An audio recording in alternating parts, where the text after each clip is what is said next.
Salve a tutti, sono Almarok e benvenuti in un nuovo video. Oggi siamo qui per fare un'intervista a Wrest, noto per essere fondatore, cantante e polistrumentista della one-man band Leviathan. Prima di iniziare lo ringrazio per la sua disponibilità per aver accettato di essere nostro ospite. Vi lascio l'intervista e vi auguro buona visione. Nice to meet you, thank you for staying today.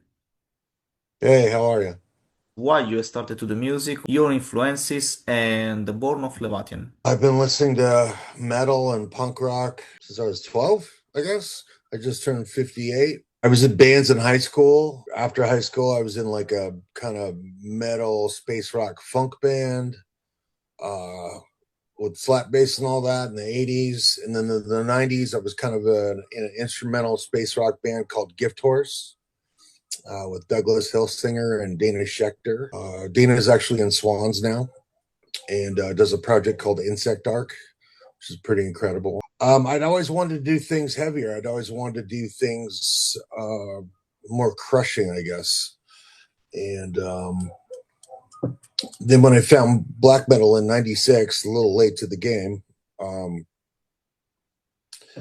something my guitar player and Gift Horse always said was like, if you want to do something heavier, you want to do your own thing, get a 4-track. Well, I finally got a 4-track around 1998 and started trying to make what, my version of black metal, I guess. If I wasn't at work, I was at home making music. I had I had two rooms in an apartment in San Francisco and then one roommate. And so I had my room where I slept, drew for work, and then I had a music room with a digital drum kit and a pod and a 424 Tascam 4-track. I was born the idea to do depressive black metal with Leviathan, and I was born the idea to make the 10th sub-level of suicide, considered today one of the first example of depressive black metal. See, I don't like getting lumped in with the suicidal depressive black metal thing.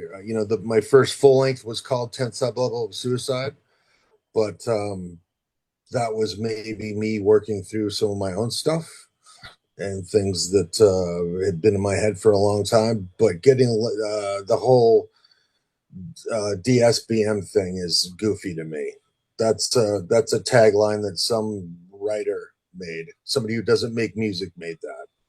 Nobody who makes the stuff calls their own stuff DSBM. Yeah, I doubt Bethlehem calls their work. That's silly. So I mean, if you go through my lyrics for the past almost 30 years now, you'll see that there's been much more subjects than just depression and self-annihilation. But that's been in there. Like I said, it's just been a way to deal with all the darkness in my life, to deal with all the questions I have, and the darkness I feel. Now let's talk about the complete story of Leviathan album, your impression, the concept, inspiration, album by album, from the start of nowadays. 10th Sub-Level was definitely had to do with a lot of, I was feeling, pretty miserable. And it was a way to deal with those feelings, but it was also a way to deal with triumphing through that, through dark arts and study. Tentacles of Horror, more of the same, but a little bit more angry and trying to push what I could do musically. Like a lot of that's me playing by the seat of my pants. Hellmockery of the Cross is all demos.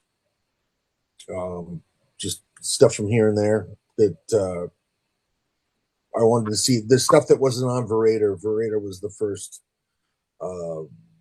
double CD. Massive Conspiracy started one way, and then I had an event in my life where somebody who was very, very close to killed themselves, and so that whole record became about death and the death of those who call for death. True Trader, True Horror. I'd gotten some trouble with the law, and I was facing 60 years in prison, and I really have no idea what I was trying to do with that record. That record's garbage. Scar-Sided was kind of a rebirth. A lot of amazing things, but also things that, make you question innocence. And, before watching my daughter be born, uh, I was pretty sure there was no innocence in this world. But never so much joy and fear at the same time when I watched my daughter be born. She's 12 now. She was born in 2014. So Scar-Sided was a lot more death metal, trying to explore those kind of tones, I guess. It was a heavier record. It was the second one I did in a full studio. At least I did the drums in full studio, and then chipped away at Billy Anderson's house. Billy Anderson is his list of accomplishments speaks for itself. And now I just finished a new record. It'll be out in November called "Die to This," and that's more about dying to yourself. I'll let people figure out what it's about when they read the lyrics. You have collaborated with other bands famous in the scene like Xastur and Sun. Let's talk about these collaborations. The first split release was on No Colors, and it was with a band called Juvenes from Poland, I believe. I did a lot of splits. The one with Zastor definitely stands out. The one with Cobain stands out to me.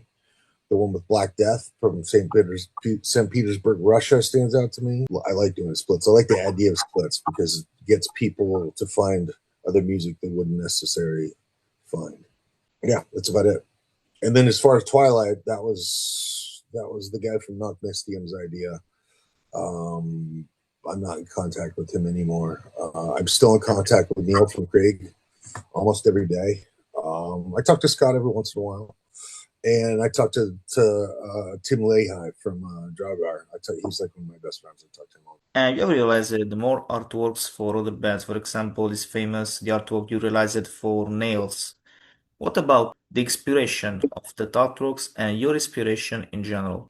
Going back and forth. I mean, that was Todd's idea. The first one was "You'll Never Be One of Us," and he just wanted somebody in the center, a figure in the center where everybody's just kind of coming at him, and I was trying to get him to use this kind of aggressive character that kind of looks like a werewolf. I'm trying to get him to use it on more of his records, so it's kind of he has his own Eddie. So you just see that figure and you think Nails. So, but yeah, that's all just Todd Jones asking me. We have a admiration for each other's art. So. How your life philosophy concerned with your music? What is your best inspiration when you worked for Leviathan? My inspiration comes from dreams. My inspiration comes from things that I've heard, which I won't get into. Things that auditory. I don't want to say hallucinations, but I don't know what else to say. Film, literature, history, all over the place. If you want to be remembered for an album in your career, an album you're particularly proud, which is and why? Lurker of Chalice, a different project that's I hold very dear to my heart. Yeah. A Leviathan record, I'd have to say Massive Conspiracy. You have a music project for this 2026 or for the future? I don't make money from doing the music, and I have a kid and a mortgage and adult stuff. I have a new record coming out on Profile and Lore in November called "Die to This."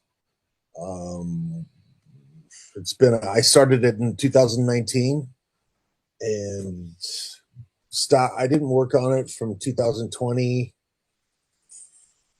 until like 2025. Like I just, for various reasons, like I said, I don't get money it takes a long time to make a record for me because I'm doing everything, right? It's basically just me and Billy. Billy Anderson has, for the past couple of records, been the other member of Leviathan. It's about to come out. The cover art's done. It was done by Django Noakes, who's a fellow, I think it's also a fellow Italiano. Pretty excited about it. It's shorter. It's only about 46 minutes long. Tried a lot of, we'll see what people think. I'm not so sure there's that many Leviathan fans in Europe, so we'll see. So, thank you. Thank you for your time. Thank you for staying today. Good luck for your project. Thank you. Bye. All right, thanks, bud.